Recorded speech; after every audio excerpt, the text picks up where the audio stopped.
And we do now have new information on that horrifying shooting at a hospital here in New York City. This is a picture of the gunman, a doctor who used to work at Bronx Lebanon Hospital, who went there for revenge. His name is Dr. Henry Bello. He murdered one of his former doctor colleagues and injured several other people before killing himself.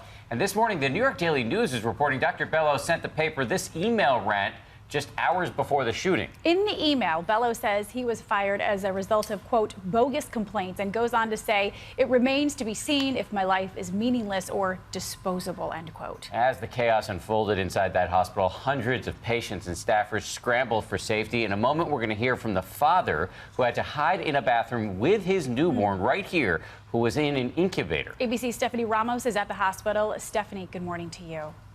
Hey there, Dan and Paula. That's right. This morning, the Daily News reporting that the shooter apparently emailed the paper, ranting and complaining about the medical center here just 2 hours before the attack, blaming the medical center for killing his career dreams. Multiple people shot at this location. Purpose armed with the rifle. Multiple victims shot. This morning, new details about what may have caused Dr. Henry Bello to open fire at this New York City hospital where he used to work. Away from the cars on the side. The New York Daily News reporting Bello sent the paper an email blaming the hospital and two doctors by name for his firing, citing bogus complaints and saying the hospital terminated my road to a licensure to practice medicine. Just 2 hours later, police say the 45-year-old hiding this assault rifle underneath his lab coat strolled into the hospital looking for his target. Bello going straight to the 16th floor, searching for a specific doctor. When Bello is told the doctor isn't there, he opens fire. 16th floor, they have people running, advising 6 or 7 shots fired. Police tell us Bello then went up a floor where he fatally shot a doctor, then trying to set himself on fire before fatally shooting himself in the head. 6 others injured. The shooting sparking scenes of panic and chaos. Doctors, staff, and patients seeking refuge as police swarmed the area. We locked every single door in that place. I saw a doctor, he had like a gunshot wound to his hand. Dozens of officers going floor to floor searching for the shooter. The massive hospital evacuated. Nurses, patients, and visitors walking out with their hands up. Employees of the hospital say when Bello was forced to resign over allegations he sexually harassed a coworker, he threatened he'd be back. He said he was going to come back and shoot people. He got fired because they felt that he was unstable. The gunman was not a licensed doctor here in the U.S., but he was working under a state-issued work permit. Now, he had been arrested several times before, the most serious offense for sex abuse.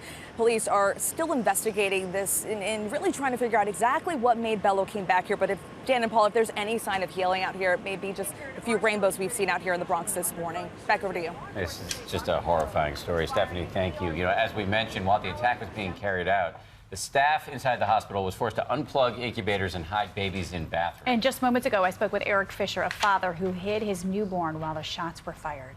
And Eric joins us now. Eric, good morning to you. Thanks so much for joining us. And first and foremost, you were there for a routine checkup for your 4-day-old son. You were instructed by nurses and doctors to lock yourself in the bathroom with your family. You had no idea why at the time. What's going through your mind? First and foremost goes to the safety of my family and, you know, thinking about what I would need to do to protect my family. And, you know, hospital staff, you know, when they notified us that we might have to be locking ourselves in the bathroom, it was a very frightening situation. And of course, the priority is your family, especially your newborn. Your first son was just born on Monday. You have to unplug him from his incubator and then take him into the bathroom. How concerned were you, not just for his safety, but for his health? You're unplugging him from his incubator. Oh, I mean, we were extremely concerned. There was only one outlet in the bathroom where we can plug in 2 plugs, and we really needed more than 2 plugs. We needed 3 or 4. So we did the best we could with what we had, and, you know, we just had to wait it out at that point. Hope and pray, you know, for the best. Yeah, you certainly, I know you were praying for the best. You were locked in the bathroom for how long? Can you tell me what those moments were like? I understand you turned the lights off. You tried to make it as quiet as possible. Yes, we did. You know, one of the first things we did was turn all cell phones onto vibrate and shut off the lights in the room. We entered the bathroom with as much stuff as we could fit in there. It was very limited space with the incubator, myself, my wife, as well as our mother-in-law. And Eric, what's your son's name? My son's name is Ethan Reese Fisher. And how is little Ethan doing this morning? Ethan is doing okay. Well, it was just a harrowing ordeal for you and your family. We're glad everybody is safe. Thanks for joining us this morning, Eric. You're welcome. Thank you. Hunkered down for a couple of hours in that small bathroom with his son and that incubator and his mother-in-law and his wife. I'm just glad that that family's okay. Yeah, glad Ethan is doing well.